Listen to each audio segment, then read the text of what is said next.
Let's have a look on how to automatically generate report about properties of our models using ReportDeco class.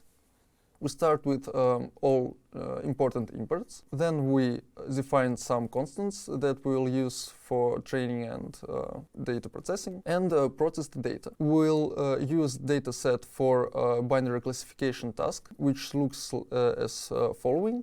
We have a target feature that is zeros and ones. Then we split our dataset in test and training parts, and define our tabular AutoML model.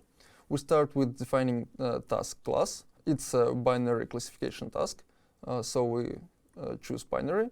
We also define loss and metric to evaluate on. Then we specify the roles for our features, target, and also ID feature that we want to drop because it's useless. Then we define tabular AutoML and pass all the defined variables into it. After that, we simply wrap our AutoML class into ReportDeco, and then we can use ReportDeco as we did with tabular AutoML, because it inherits all methods that were defined there. So we can call fitPredict, passing our training data and roles to fit our model. Then we can calculate predictions for our test samples and calculate metrics that our model achieved on the test samples, specifically on out-of-fault samples and holdout samples. Next, we can calculate feature importance for feature of our model. We can use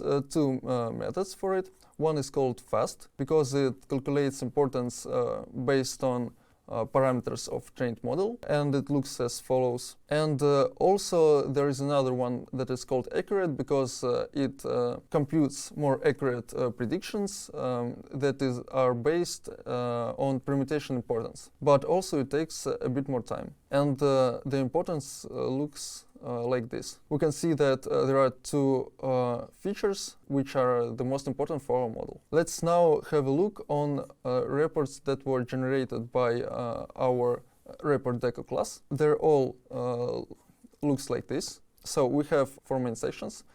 First is model overview, where we can see the all model parameters that were used to data processing, training, prediction, and it's a really huge list that describes everything we want to know about the model. Then we have a simple table with all the main metrics that were calculated. This is area under ROC, that is 0.75, that is quite nice. Next, we have our data overview, where we have a short table that describes the all main numbers about our data, and also the more detailed tables for all types of features, numerical, categorical, and others. So for numerical features, we have this table where for each feature we have some quantiles and also amount of nonce in form of a ratio. Here we can look on features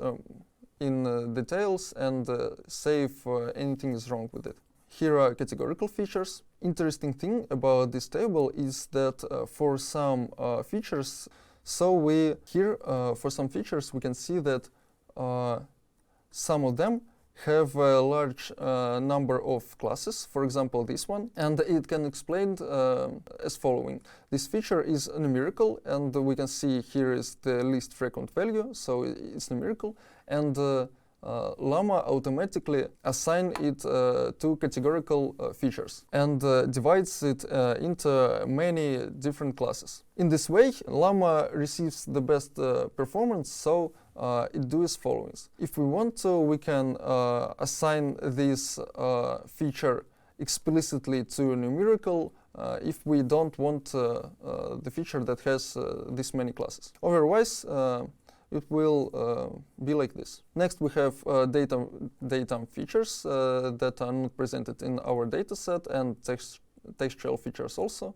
And here we have some dropped features. LAMA automatically drops features that are almost constant everywhere. And also Here is our ID feature that we dropped manually. Okay, next we have our feature importance that we calculated in Notebook, and here it presented also.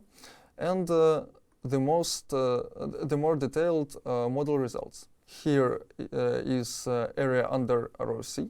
It looks like this. And area under PR curve also. Here is a pi f1 matrix, when we can see how much false positive and negative are in the model's predictions, and also precision recall and f1 score is presented here. And also some statistics about distribution of models predictions. Here we have 20 bins, and all of models predictions are separated into bins with the equal amount of objects in each bin, and the height of the bin, or width of it, represents the density of predictions in this particular bin. So the narrower the bin is, the more dense the predictions of model in it. Also here we have a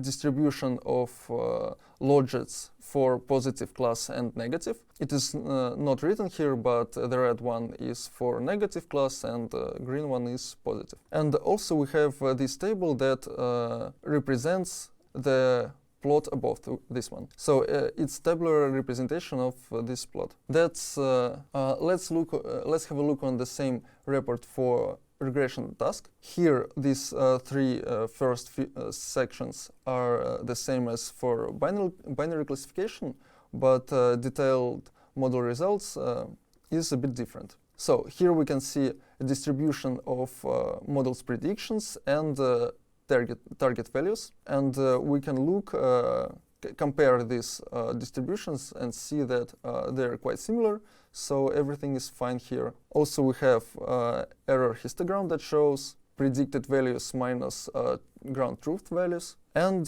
we have a scatter plot where every dot is a dot with true value and predicted value of our target. And we want all dots to be on the line x equals y, and in our case it's pretty much like this. And we have the same exact plots for test sample. Here it is. Everything looks quite similar, so I guess we're fine. So this was a quick review on ReportDeco automatically generated report. Thank you for your attention.